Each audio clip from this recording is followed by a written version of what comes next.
കൊച്ചി ബിനാലെയിൽ ക്രിസ്തുവിന്റെ അന്ത്യത്താഴ ചിത്രത്തെ വികൃതമായി ചിത്രീകരിക്കുന്നുവെന്ന അവകാശവാദവുമായി KLCA കൊച്ചി രൂപതാ സമിതി പ്രതിഷേധവുമായി രംഗത്ത്. മതവികാരത്തെ ആഴത്തിൽ മുറിപ്പെടുത്തുന്നതും കലയെ വ്യഭിചരിക്കുന്നതിന് തുല്യവുമാണെന്ന് സമിതി ആരോപിച്ചു.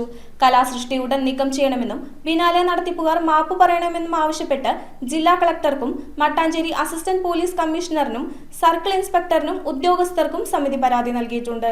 കൊച്ചി ബിനാലെയിലെ പ്രദർശനത്തിനെതിരെ ശക്തമായ പ്രതിഷേധവുമായി KLCA കൊച്ചി രൂപതാ സമിതി. ബിനാലെയിലെ ഒരു കലാസൃഷ്ടി മതവികാരങ്ങളെ വ്രണപ്പെടുത്തുന്നു എന്ന് ആരോപിച്ച് KLCA കൊച്ചി രൂപതാ സമിതിയും പൊതുപ്രവർത്തകരും രംഗത്ത്. കലയെന്ന പേരിൽ ബിനാലെ കലയെ വികൃതമാക്കുന്നു എന്ന വിമർശനമാണ് KLCA കൊച്ചി രൂപതാ സമിതി ഉയർത്തുന്നത്. ക്രിസ്തുവിന്റെ അന്ത്യത്താഴ ചിത്രത്തെ വികൃതമായി ചിത്രീകരിക്കുന്നത് ക്രൈസ്തവ സമൂഹത്തിന്റെ വികാരങ്ങളെ ആഴത്തിൽ മുറിപ്പെടുത്തുന്നതാണ് എന്ന് സമിതി പ്രസ്താവിച്ചു. വിവാദ കലാസൃഷ്ടി ഉടൻ നീക്കം ചെയ്യണമെന്നും തെറ്റ് തിരുത്തി ബിനാലെ നടത്തിപ്പുകാർ മാപ്പു പറയണമെന്നും KLCA ആവശ്യപ്പെട്ടു. ഈ വിഷയത്തിൽ ജില്ലാ കളക്ടർ ഇടപെടണമെന്നും സൃഷ്ടി നീക്കം ചെയ്യാൻ നടപടി സ്വീകരിക്കണമെന്നും ആവശ്യപ്പെട്ട് മട്ടാഞ്ചേരി അസിസ്റ്റന്റ് പോലീസ് കമ്മീഷണർക്കും സർക്കിൾ ഇൻസ്പെക്ടർക്കും പരാതി കൈമാറി. KLCA കൊച്ചി രൂപതാ പ്രസിഡന്റ് TA ഡാൽഫിൻ, രൂപതാ secretary Linu Thomas, Johnson Makkal, KG Nelson, PJ Shaji, Francis Pooppady, Antony Ancil തുടങ്ങിയവർ സന്നിഹിതരായിരുന്നു. ഇതിനോടൊപ്പം പൊതുപ്രവർത്തകനായ CD തോമസ് എറണാകുളം ജില്ലാ കളക്ടർക്കും അസിസ്റ്റന്റ് പോലീസ് കമ്മീഷണർക്കും പരാതി നൽകിയിട്ടുണ്ട്. ഈ ദൃശ്യവ്യാഖ്യാനം തെറ്റായതും വളച്ചൊടിച്ചതുമാണെന്നും യഥാർത്ഥ സാഹിത്യകൃതിയുമായി ഇതിന് ബന്ധമില്ലെന്നും പൊതുജനങ്ങളെ അറിയിച്ച് മാപ്പ് പറയണമെന്നും അദ്ദേഹം ആവശ്യപ്പെട്ടു. ന്യൂസ് ബ്യൂറോ,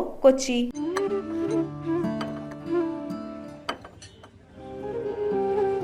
കഴിക്കും. സൗഹൃദങ്ങൾ മനോഹരമാവട്ടെ. സോൾട്ടിലെ വിഭവങ്ങൾ പോലെ. The salt restaurant.